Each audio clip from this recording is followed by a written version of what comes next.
শুধু আজকের জন্য 29শে জুন রিকভারিকে সতেজ রাখা।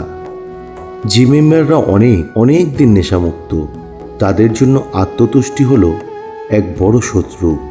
আমরা যদি দীর্ঘদিন ধরে সন্তুষ্টিতে ভুগি, তাহলে আমাদের রিকভারির প্রক্রিয়া আটকে যায়।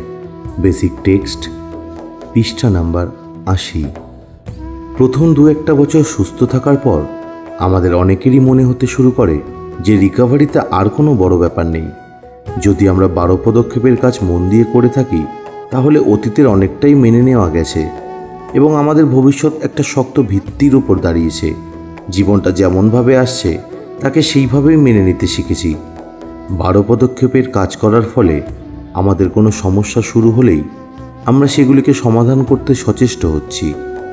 একবার আমরা এরকম একটা আরামদায়ক অবস্থায় পৌঁছে গেলে আমরা হয়তো রিকভারিতে বিশ্রামের বিরতি ঘোষণা করে দিতে পারি। যদিও এটা করার মানে হলো যে আমাদের রোগের সঠিক প্রকৃতি অবহেলা করা। অ্যাডিকশন কোনোদিন সারে না, বেড়ে চলে। রোগটা অতি ধূর্ত এবং এই রোগ ধৈর্য ধরে অপেক্ষা করে কবে আমরা একটা ভুল করব। এটা প্রাণঘাতী রোগ। এর চিকিৎসা চালিয়ে না গেলে এই রোগ থেকে আমরা মারাও যেতে পারি। আর আসক্তির জন্য চিকিৎসা হলো রিকভারির এই প্রোগ্রাম, যেটাকে আমাদের বাঁচিয়ে রাখা ও এগিয়ে নিয়ে যাওয়া দরকার। 12 পদক্ষেপ হলো এমন একটি চলমান প্রক্রিয়া যা দিয়ে আমরা আমাদের রোগের থেকে এক ধাপ এগিয়ে থাকি। মিটিং, স্পন্সরশিপ, সার্ভিস এবং 12 পদক্ষেপ রিকভারিকে এগিয়ে নিয়ে যাওয়ার জন্য এগুলি সবসময় গুরুত্বপূর্ণ কাজ।